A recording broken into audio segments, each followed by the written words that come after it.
آپ 1990 سے پہلے جلال پور جٹا میں تشریف کہانی لائے تھے، سنیے گا، بہت تو انٹرسٹنگ. دوسرا پیارے بابا جان آپ نے ادھر کھانا کھایا تھا. پیارے بابا جان کھانا کھانے کے دوران آپ نے ایک لقمہ دیا تھا مظہر بھائی کو، کھانے کے لیے دیا تھا، لیکن انہوں نے آج تک سنبھال کے رکھا ہوا ہے. ٹھیک ہے، لقمہ توڑ کے روٹی کا ویسے پکڑایا تھا انہیں، کھایا نہیں انہوں نے آپ سے چھپا کے نا اپنے پاس رکھ لیا. ٹھیک ہے، اب تو پیارے بابا جان ادھر نا مرغے کی ہڈیاں اور وہ جو روٹی کا ٹکڑا ہے، اگر ضیاء کوٹ گجرات والے بھائی یا جلال پور جٹا والوں نے وہ ٹکڑے کی زیارت کرنی ہو تو پیارے بابا جان کی کرامت ہے جلال پور جٹا میں اس وقت وہ روٹی کا ٹکڑا ابھی پیارے بابا جان ایسے نرم اور تازہ ہے کہ جیسے ایک ہی روٹی پہلے ہی دن کی یہ روٹی ہے. ہڈیاں بھی تازی ہیں. ہم نے اس کے مقابلے میں ہڈیاں رکھی، بھر گئی، سپرس ہو گئی تھی وہ، تو لیکن یہ والی ہڈیاں ابھی تک بالکل قائم ہوتی. بسم اللہ الرحمن الرحیم. السلام علیکم ورحمۃ اللہ وبرکاتہ. ناظرین، کلپ تو آپ نے سنا، اب ایک نئی کہانی سنیں. یہ کہہ رہا ہے کہ روٹی کا لقمہ خراب تک نہیں ہوا اور اسی طرح ہڈیاں بھی فریش کی فریش پڑی ہیں اور خراب ہونے کا نام نہیں لے رہی، جبکہ اس کے ساتھ والی ہڈیاں خراب ہو چکی. اور روٹی کا لقمہ اتنی دیر تک کیسے پڑا رہ سکتا ہے. اور جو ہے زیارت کے لیے بھی کہہ دیا کہ اگر کسی نے روٹی کے لقمے کی زیارت کرنی ہو تو وہ ہمارے علاقے میں آ سکتا ہے. تو اس سے زیارت کا کیا تعلق ہے؟ انا للہ و انا الیہ راجعون. عوام بھی کتنی جاہل اور پاگل ہے کہ کیسی کیسی چیزوں کو زیارت کا نام دے رہے ہیں. کھانا اگرچہ محترم ہے لیکن کسی کے اس طرح سے دینے سے وہ ایسا نہیں ہوتا کہ خراب نہ ہو. آپ دیکھیں، اصل میں مسئلہ یہ ہے کہ یہ معضلہ پڑھتے دین کو ہیں، پھر اس کے اوپر اپنے آپ کو فٹ کرنے کی کوشش کرتے ہیں کہ کسی نہ کسی طرح میں اس واقعے کو، اس دین کے مسئلے کو اپنے اوپر فٹ کر لوں.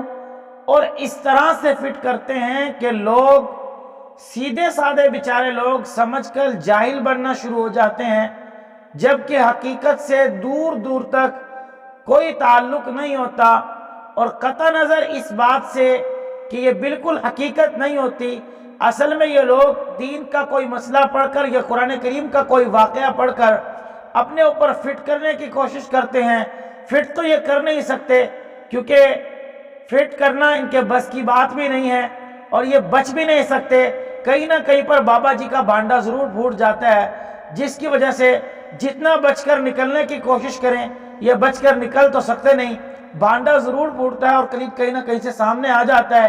اور خاص طور پر ہمارے شاگردوں کے سامنے لگے آ جائے تو وہ تو معافی ہر صورت میں، کسی صورت میں بھی اس کو معافی دینے کے لیے ریڈی نہیں ہے، بلکہ تیار ہوتے ہیں کوئی چیز ایسی ملے اور فوراً سوال کرتے ہیں اور ان کے سوال کا جواب مل جاتا ہے.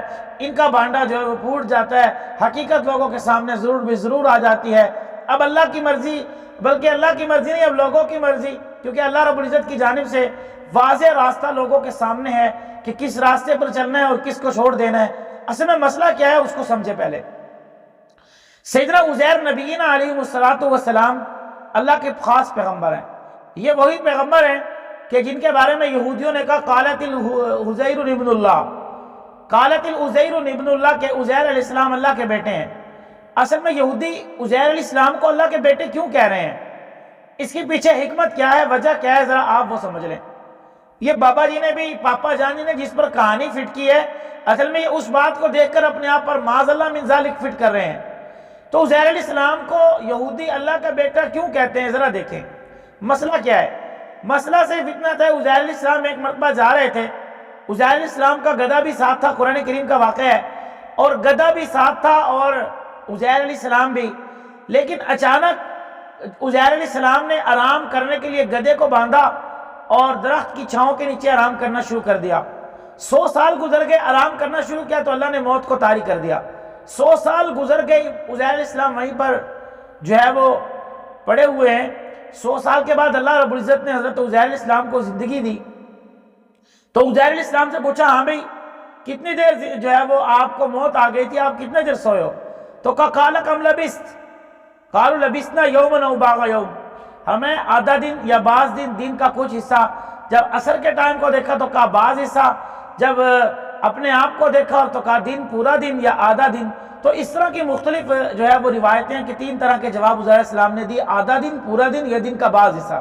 تو میرے معزز سامعین، حضرت عزیر علیہ السلام کو اللہ رب العزت نے فرمایا کہ 100 سال ہو چکے آپ جو ہے وہ آپ پر موت طاری ہو گئی تھی، 100 سال تک آپ دنیا میں نہیں رہے، اور یہ آپ کی موت یعنی زندگی ختم ہو چکی تھی، اللہ رب العزت نے دوبارہ زندگی دی، مطلب آپ کو موت آ گئی تھی۔ اب جو ہے عزیر علیہ السلام نے کہا اچھا تو ہمیں دیکھو 100 عام ثم بعثا قال کم لبثت، تو یہ ساری کی ساری چیزیں قرآن کریم میں موجود ہیں۔ تو جب عزیر علیہ السلام نے دیکھا کہ گدھے کی ہڈیاں جو ہے وہ ریزہ ریزہ ہو چکی ہیں، لیکن کھانا جو ہے عزیر علیہ السلام جو کھانا لے کر نکلے تھے، روٹی اور انگور کا شیرہ، وہ روٹی بھی تازہ ہے اور انگور کا شیرہ بھی تازہ ہے، لیکن ہڈیاں گدھے کی جو ہے وہ ہڈیاں ریزہ ریزہ ہو چکی ہیں۔ اب عزیر علیہ السلام نے فرمایا میرے گدھے کا کیا بنے گا؟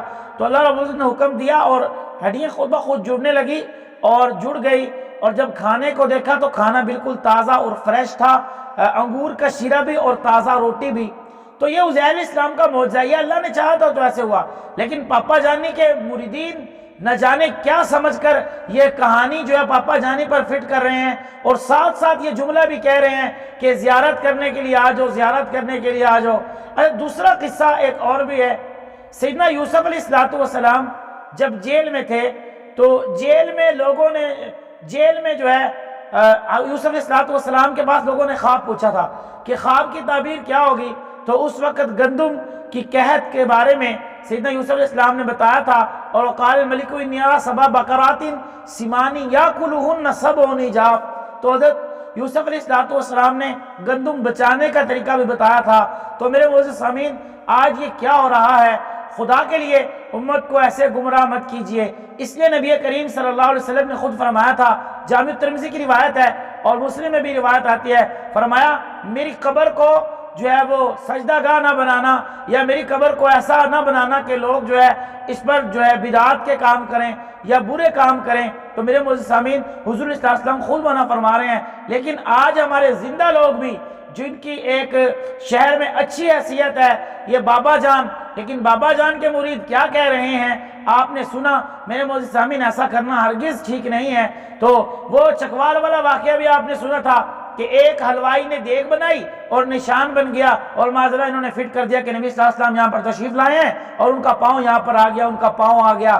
تو ان کے پاؤں کی زیارت کے نام پہ لوگوں سے بہت پیسہ بٹورا، اور اب یہ بٹورنا ان کا نہیں چلے گا، کیونکہ اس لیے بھی کہ ان کے جو ہے کلمات سے، ان کی عادات سے، ان کے جو ہے وہ کام سے لوگوں کے سامنے واضح ہو رہا ہے، اور الحمدللہ لوگ اس بات کو سمجھتے بھی ہیں اور لوگ جانتے بھی ہیں، اور لوگ ان باتوں کو سمجھ چکے ہیں کہ اب جو تم کر رہے ہو وہ نہ چل سکتا ہے، کیونکہ جھوٹ دوڑ کر نہیں جا سکتا، جھوٹ یہیں پر گر جائے گا اور رک جائے گا۔ بل سچا دین ہمیں سیکھنا چاہیے اور ایسی ایسی باتوں کی طرف توجہ نہیں کرنی چاہیے۔ اللہ رب العزت ہمیں دین صحیح سمجھنے کی توفیق عطا فرمائے، اس کے بعد مجھے اور آپ کو عمل کرنے کی بھی توفیق عطا فرمائے۔ وآخر دعوانا الحمدللہ رب العالمین۔